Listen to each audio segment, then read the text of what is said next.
ನಮಸ್ಕಾರ. ಇವತ್ತು ನಮ್ಮ ಮುಂದಿರೋದು ಆಕ್ಚುಲಿ ಎಲ್ರಿಗೂ ಗೊತ್ತಿರೋ ಒಂದು ಕಥೆ. ಪೂರ್ವದಿಂದ ಬಂದ 3 ಜ್ಞಾನಿಗಳು, ಒಂದು ವಿಶೇಷ ನಕ್ಷತ್ರ, ಆಮೇಲೆ ಒಂದು ಮಗುವಿನ ಜನನ. ಇದನ್ನು ಪ್ರಭುವಿನ ದೈವರ್ಷಣ ಅಥವಾ ಎಪಿಫನಿ ಅಂತ ಕರೀತಾರೆ. ಸೊ ನಮ್ಮ ಮುಂದಿರೋ ಆಕರಗಳು ಇದನ್ನು ಪಲು ಕೋನಗಳಿಂದ ನೋಡ್ತವೆ. ಹಾಗಾಗಿ ನಮ್ಮ ಮುಂದಿರೋ ಪ್ರಶ್ನೆ ಇದೊಂದು ಸುಂದರವಾದ ಮಕ್ಕಳ ಕಥೆಯೇ ಅಥವಾ ಇದರ ಆಚೆಗೆ ಜಗತ್ತಿನ ಬಗ್ಗೆ, ನಮ್ಮ ಬಗ್ಗೆ ಏನನ್ನಾದರೂ ಹೇಳುವ ಒಂದು ಆಳವಾದ ಸಂದೇಶ ಅದ್ರಾಗಿದೆಯಾ? ಬಹಳ ಚೆನ್ನಾಗಿ ವಿಷಯವನ್ನು ಮುಂದಿಟ್ಟಿರಿ. ಆ ಪ್ರಶ್ನೆಯೇ ಇವತ್ತಿನ ನಮ್ಮ ಚರ್ಚೆಯ ತಿರುಳು ಅಂತ ಹೇಳಬಹುದು. ಎಪಿಫನಿ ಅನ್ನೋ ಪದದ ಅರ್ಥವೇ ಪ್ರಕಟಣೆ ಅಥವಾ ದರ್ಶನ ಅಂತ ಅಲ್ವಾ? ಅಂದ್ರೆ ಮುಚ್ಚಿಟ್ಟಿದ್ದು ಏನೋ ಒಂದು ಇಡೀ ಜಗತ್ತಿಗೆ ತೆರೆದುಕೊಂಡ ಕ್ಷಣ ಅದು. ಈ ದರ್ಶನ ಕೇವಲ ಒಂದು ಜನಾಂಗಕ್ಕೋ ಅಥವಾ ಒಂದು ದೇಶಕ್ಕೋ ಸೀಮಿತವಾಗಿರ್ಲಿಲ್ಲ ಅನ್ನೋದೇ ಇಲ್ಲಿನ ಅತಿ ಮುಖ್ಯವಾದ ಪಾಯಿಂಟ್. ಆ ಸಾರ್ವತ್ರಿಕ ಸಂದೇಶವನ್ನು ಸ್ವತಃ ಬಿಡಿಸಿ ನೋಡೋಣ. ಸರಿ, ಹಾಗಾದ್ರೆ ಎಲ್ರಿಗೂ ಗೊತ್ತಿರೋ ಜಾಗದಿಂದಲೇ ಶುರು ಮಾಡೋಣ. ಮತ್ತಾಯನ ಶುಭ ಸಂದೇಶದಲ್ಲಿ ಬರುವ ಆ ಜ್ಯೋತಿಷಿಗಳ ಭೇಟಿ. ಆ ಕಥೆ ಕೇಳಲು ತುಂಬಾ ಸರಳವಾಗಿದೆ, ಆದರೆ ಅದರ ಒಂದೊಂದು ಹೆಜ್ಜೆಯಲ್ಲೂ ಆಳವಾದ ಅರ್ಥಗಳಿವೆ. ಆ ದಿನ ನಿಜವಾಗಿ ನಡೆದದ್ದೇನೋಂತ ನಮ್ಮ ಆಕರಗಳು ಏನು ಹೇಳ್ತಾವೆ? ಮತ್ತಾಯನ ನಿರೂಪಣೆ ಪ್ರಕಾರ ಪೂರ್ವದೇಶದಿಂದ, ಅಂದ್ರೆ ಬಹುಶಃ ಇವತ್ತಿನ ಇರಾನ್ ಅಥವಾ ಇರಾಕ್ ಪ್ರದೇಶದಿಂದ ಕೆಲವು ಜ್ಞಾನಿಗಳು ಬರ್ತಾರೆ.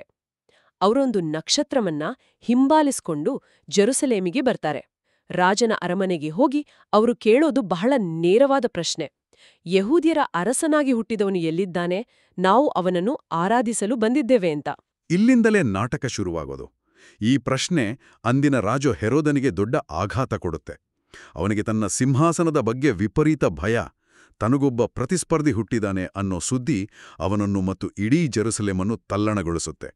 ಸೊ ಇಲ್ಲಿ ನಮಗೆ 2 ರೀತಿಯ ಪ್ರತಿಕ್ರಿಯೆಗಳು ಸ್ಪಷ್ಟವಾಗಿ ಕಾಣಿಸುತ್ತೆ.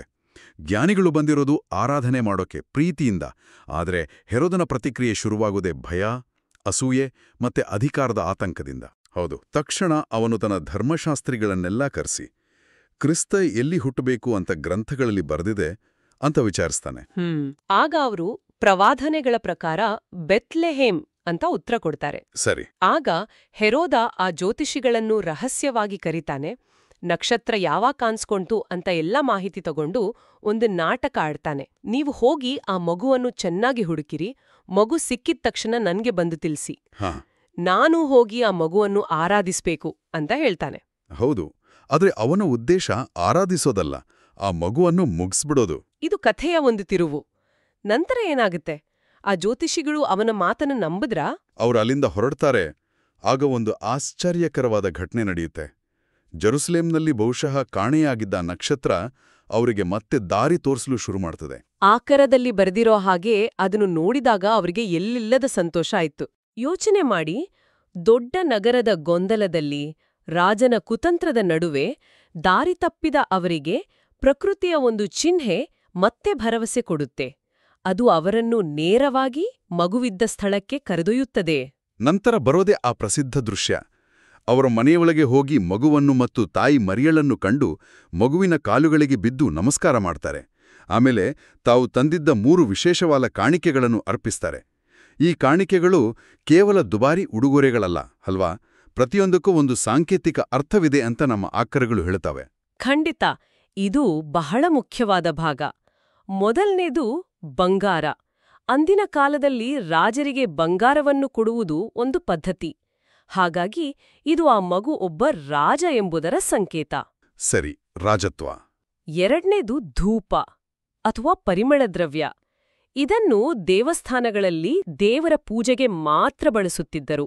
ಅಂದ್ರೆ ಈ ಮಗು ಕೇವಲ ರಾಜನಲ್ಲ, ಆತ ದೈವಸ್ವರೂಪಿ ಅನ್ನೋದರ ಸಂಕೇತ. ಬಂಗಾರ ರಾಜತ್ವಕ್ಕೆ, ಧೂಪ ದೈವತ್ವಕ್ಕೆ ಇಲ್ಲಿವರೆಗೂ ಅರ್ಥ ಮಾಡ್ಕೊಳ್ಬೋದು.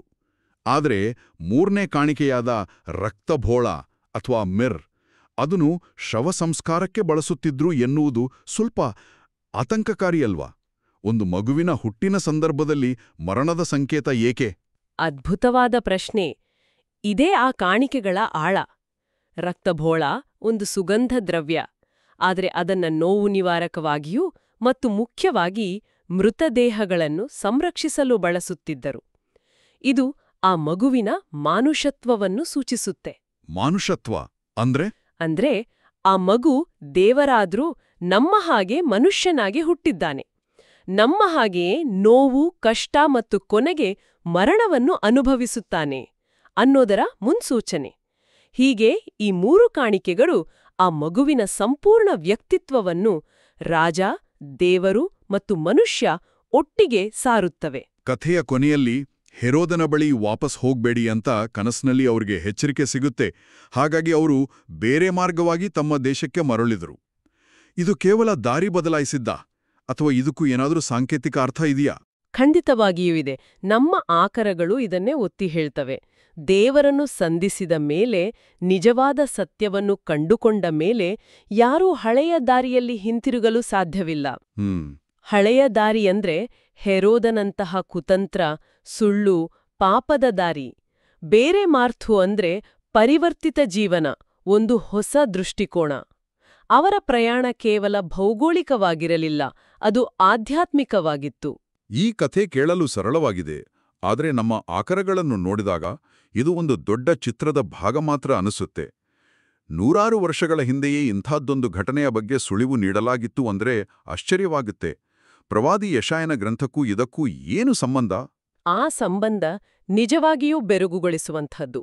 ಮತ್ತಾಯನೋ ಬರೆದ ಈ ಘಟನೆ ನಡೆಯೋದಕ್ಕಿಂತ ಸುಮಾರು 700 ವರ್ಷಗಳ ಹಿಂದೆ ಯೆಶಾಯ ಪ್ರವಾದಿ ಇದೇ ರೀತಿಯ ಒಂದು ದೃಶ್ಯವನ್ನು ವರ್ಣಿಸಿದ್ದ. ಅವನು ಹೇಳ್ತಾನೆ, ಇಗೋ ಜಗತ್ತನ್ನು ಕತ್ತಲು ಆವರಿಸಿದೆ, ಆದರೆ ನಿನ್ನ ಮೇಲೆ, ಅಂದ್ರೆ ಜೆರುಸಲೇಮಿನ ಮೇಲೆ ದೇವರ ತೇಜಸ್ಸು ಉದಯಿಸಲಿದೆ. ಇಲ್ಲಿ ಕತ್ತಲು ಅಂದ್ರೆ ಕೇವಲ ಬೆಳಕಿನ ಅಭಾವ ಅಲ್ಲ. ಅಲ್ಲ, ಅದು ಅಜ್ಞಾನ, ಪಾಪ ಮತ್ತು ನಿರಾಶೆಯ ಸಂಕೇತ. ಬೆಳಕು ಅಂದ್ರೆ ದೇವರ ಪ್ರಕಟಣೆ. ಹಾಗಾದ್ರೆ ಆ ಬೆಳಕನ್ನು ಯಾರು ನೋಡುತ್ತಾರೆ? ಕೇವಲ ಇಸ್ರಾಯೇಲ್ಯರೇ? ಇಲ್ಲ. ಅದೇ ಯೆಶಾಯನ ಪ್ರವಾದನೆಯ ವಿಶೇಷತೆ. ಅವನು ಮುಂದುವರೆದು, ರಾಷ್ಟ್ರಗಳು ನಿನ್ನ ಬೆಳಕಿನೆಡೆಗೆ ಬರುವವು, ಅರಸರು ನಿನ್ನ ಉದಯದ ಪ್ರಭೆಗೆ ಆಕರ್ಷಿತರಾಗುವರು ಅಂತ ಹೇಳ್ತಾನೆ. ರಾಷ್ಟ್ರಗಳು ಮತ್ತು ಅರಸರು. ಹೌದು, ಈ ಪದಗಳು ಇಲ್ಲಿ ಬಹಳ ಮುಖ್ಯ.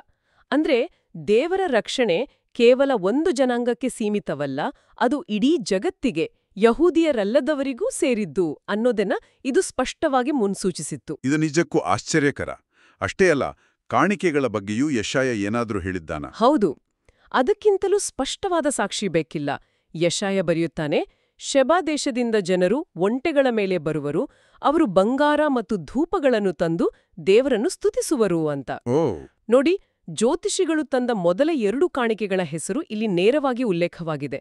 ಇದಕ್ಕಾಗಿಯೇ ನಮ್ಮ ಆಕರಗಳು ಜ್ಯೋತಿಷಿಗಳ ಭೇಟಿಯನ್ನು ಯೆಶಾಯನ ಪ್ರವಾದನೆಯ ನೆರವೇರಿಕೆ ಅಂತ ಪರಿಗಣಿಸುತ್ತವೆ.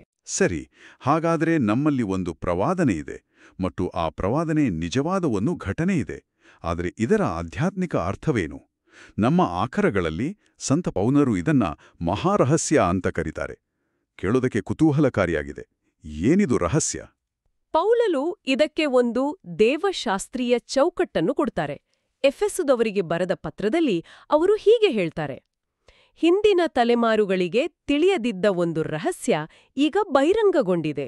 ಆ ರಹಸ್ಯ ಏನೆಂದರೆ, ಯೇಸುಕ್ರಿಸ್ತನ ಮೂಲಕ ಅನ್ಯಜನರು ಅಂದ್ರೆ ಯಹೂದ್ಯರಲ್ಲದವರು ಕೂಡ ಯಹೂದ್ಯರೊಂದಿಗೆ ದೇವರ ಆಶೀರ್ವಾದದಲ್ಲಿ ಸಹಬಾಧ್ಯರು, ಒಂದೇ ಶರೀರದ ಅಂಗಗಳು ಮತ್ತು ದೇವರು ಮಾಡಿದ ವಾಗ್ದಾನದಲ್ಲಿ ಪಾಲುಗಾರರು. ಸಹಬಾಧ್ಯರು ಅಥವಾ ಕೋ-ಏರ್ಸ್, ಈ ಪದವೇ ಬಹಳ ಶಕ್ತಿಯುತವಾಗಿದೆ.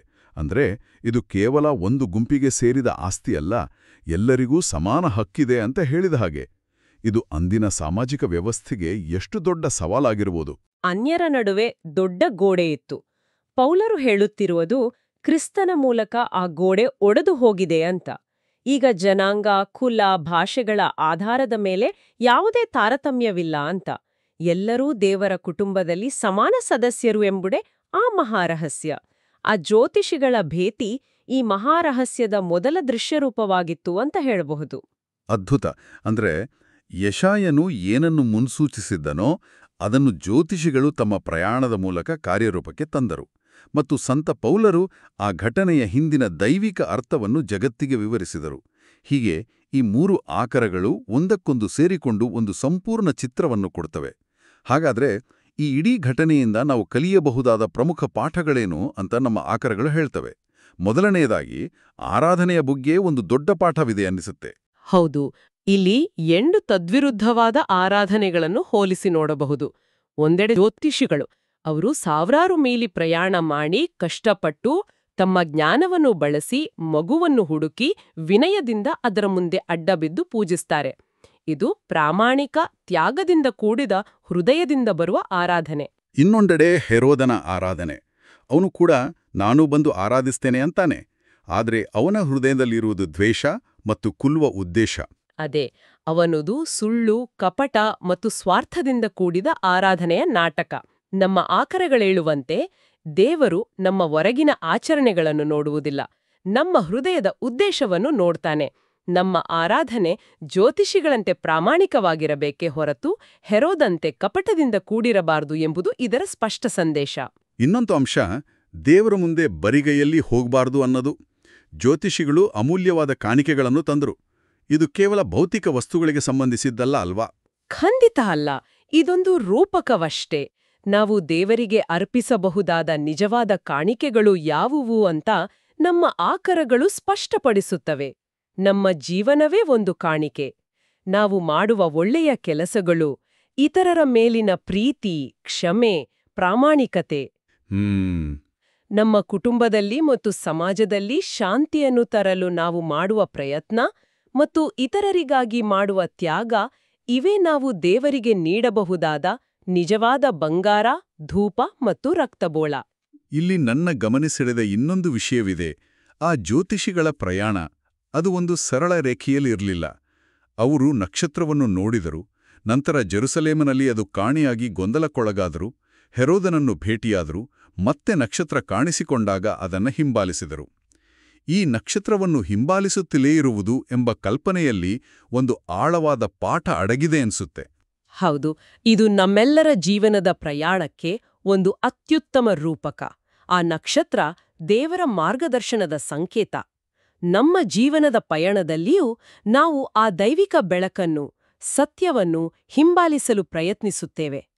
ಆದರೆ ದಾರಿಯಲ್ಲಿ ನಮ್ಮನ್ನು ಗೊಂದಲಕ್ಕೀಡುವ ಜೆರುಸಲೆಂಗಳು, ನಮ್ಮನ್ನು ದಾರಿ ತಪ್ಪಿಸಲು ಪ್ರಯತ್ನಿಸುವ ಹೆರೋದರು ಸಿಕ್ಕುತ್ತಾರೆ. ನಮ್ಮನ್ನು ದಾರಿ ತಪ್ಪಿಸುವ ಭಯ, ಅಧಿಕಾರದ ಆಸೆ, ಅಹಂಕಾರ ಅಥವಾ ಸಮಾಜದ ಒತ್ತಡಗಳು, ಇವೆಲ್ಲವೂ ಇವತ್ತಿನ ಹೆರೋದರು ಇರಬಹುದೇ? ಖಂಡಿತ, ಇವುಗಳೇ ನಮ್ಮನ್ನು ದಾರಿ ತಪ್ಪಿಸುವ ಹೆರೋದರು. ಆ ಜ್ಯೋತಿಷಿಗಳು ಹೆರೋದನ ಮಾತಿಗೆ ಮರುಳಾಗಲಿಲ್ಲ ಅಥವಾ ಗೊಂದಲದಲ್ಲಿ ಹತಾಶಲಾಗಲಿಲ್ಲ. ಅವರು ಮತ್ತೆ ನಂಬಿಕೆಯಿಂದ ತಮ್ಮ ಪ್ರಯಾಣ ಮುಂದುವರೆಸಿದರು. ಆಗ ನಕ್ಷತ್ರ ಮತ್ತೆ ಅವರಿಗೆ ದಾರಿ ತೋರಿತು. ಹಾಗೆಯೇ ನಮ್ಮ ಜೀವನದ ಗೊಂದಲಗಳಿಗೆ ಬಲಿಯಾಗದೆ, ನಮ್ಮನ್ನು ದಾರಿ ತಪ್ಪಿಸುವ ಶಕ್ತಿಗಳಿಗೆ ಕಿವಿಕೊಡದೆ, ಆ ದೈವಿಕ ಬೆಳಕನ್ನು ಮತ್ತು ನಮ್ಮ ಅಂತಃಸಾಕ್ಷಿಯ ಧ್ವನಿಯನ್ನು ನಂಬಿ ಮುನ್ನಡೆಯಬೇಕು ಎಂಬುದೇ ಇದರ ಪಾಠ. ಹಾಗಾದ್ರೆ ಇದೆಲ್ಲವನ್ನೂ ಒಟ್ಟುಗೂಡಿಸಿ ನೋಡುವುದಾದ್ರೆ ನಾವು ಚರ್ಚೆ ಶುರು ಮಾಡಿದ ಪ್ರಶ್ನೆಗೆ ಉತ್ತರ ಸಿಕ್ಕ ಹಾಗೆ ಇದೆ. ಇದೊಂದು ಕೇವಲ ನಕ್ಷತ್ರ ಮತ್ತು ಮೂವರು ಜ್ಞಾನಿಗಳ ಸುಂದರ ಕಥೆಯಲ್ಲ.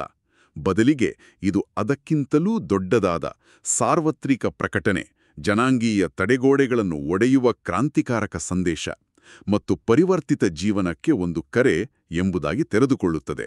ನಿಖರವಾಗಿ ಈ ಎಲ್ಲ ಆಕರಗಳ ಮೂಲ ಸಂದೇಶವೇನೆಂದರೆ, ದೈವಿಕ ಬೆಳಕು ಯಾರಿಗೂ ಸೀಮಿತವಲ್ಲ. ಅದು ಪೂರ್ವದ ಜ್ಞಾನಿಗಳಿಗೆ ದಾರಿ ತೋರಿದಂತೆ ಪ್ರತಿಯೊಬ್ಬರಿಗೂ ದಾರಿ ತೋರಲು ಸಿದ್ಧವಿದೆ. ಆದರೆ ನಾವು ಅದನ್ನು ಹುಡುಕುವ, ಹಿಂಬಾಲಿಸುವ ಶ್ರದ್ಧೆ ತೋರಿಸಬೇಕು. ಕತ್ತಲೆ ಮತ್ತು ಬೆಳಕಿನ ಹೋರಾಟ ನಿರಂತರ. ನಮ್ಮ ಆಕರವೊಂದು ಹೇಳುವಂತೆ, ಕತ್ತಲೆಯಿಂದ ತುಂಬಿದ ಈ ಜಗತ್ತಿನಲ್ಲಿ ನಾವು ಕೂಡ ಆ ಕ್ರಿಸ್ತನ ಬೆಳಕನ್ನು ಪ್ರತಿಬಿಂಬಿಸುವ ನಕ್ಷತ್ರಗಳಾಗಬೇಕು ಎಂಬುದೇ ನಮ್ಮೆಲ್ಲರಿಗೂ ಇರುವ ಕರೆ. ಕೇಳುಗರಲ್ಲಿ ಒಂದು ಅಂತಿಮ ಚಿಂತನೆಯನ್ನು ಬಿಟ್ಟು ಹೋಗೋದಾದರೆ, ಆ ಜ್ಯೋತಿಷಿಗಳು ಜ್ಞಾನಿಗಳಾಗಿದ್ದರು. ಬಹುಶಃ ಅವರು ಖಗೋಳಶಾಸ್ತ್ರಜ್ಞರು, ವಿಜ್ಞಾನಿಗಳಾಗಿದ್ದರು. ಅವರು ಪ್ರಕೃತಿಯ ಒಂದು ಚಿಹ್ನೆ ಆದ ನಕ್ಷತ್ರವನ್ನು ವೈಜ್ಞಾನಿಕವಾಗಿ ಅಧ್ಯಯನ ಮಾಡಿ ಒಂದು ದೈವಿಕ ಸತ್ಯವನ್ನು ಹುಡುಕಿಕೊಂಡು ಹೊರಟರು. ಅಂದ್ರೆ ಅವರ ಜ್ಞಾನ ಮತ್ತು ನಂಬಿಕೆ ಒಂದಕ್ಕೊಂದು ಪೂರಕವಾಗಿತ್ತು.